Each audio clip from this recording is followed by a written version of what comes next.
Isaac Naylor.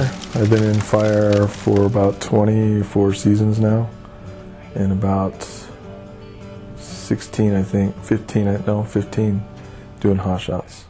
From the grunt to lead Pulaski to lead saw, senior firefighter, squad boss, detail captain, and then superintendent.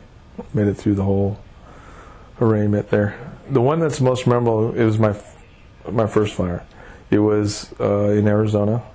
It was here. I was on a BD crew at the time. It was my first fire, and it was the dude fire we responded to back then. And yeah, that was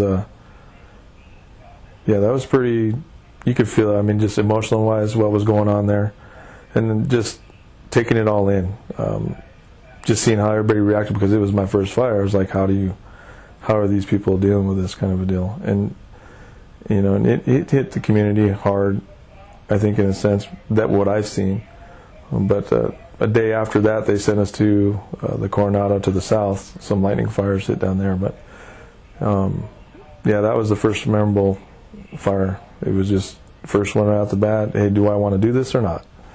And apparently I'm still here. So it was something that hit me, though. And it is dangerous. You're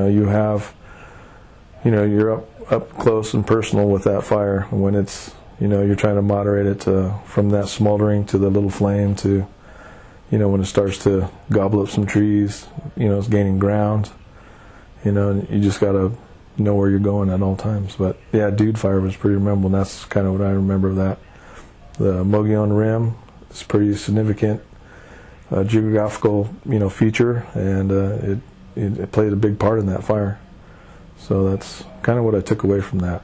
Yeah, at the time when we were there, we just got into staging and all this was happening. It just went, just emergency traffic type stuff going on. So we were just monitoring and listening to this stuff going on. And we were off at a distance, so we could see the column building. It was lifting. Kind of that monsoon season time, July 26th, I think, is when it was, when that event happened. And it just built in, it was just fuel driven. It just built. You can see the column go from light color smoke to gray to black, and then it was all a mix of colors.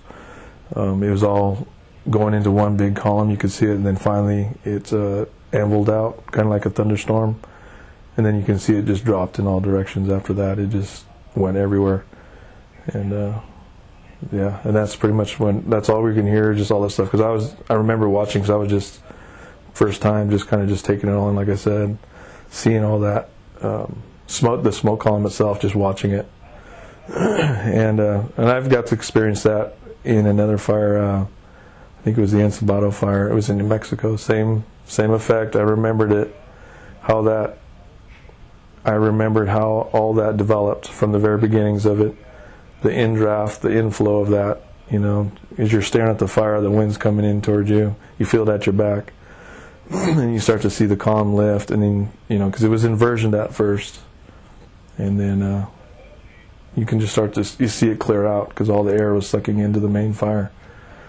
And then once it went calm, that sudden calm, you get a few minutes of that, and then it reverses and drops, and that's what ultimately got ended up taking those firefighters out. But yeah, that's what I remember, just a big anvil, and then that whole thing collapsing, going in all directions.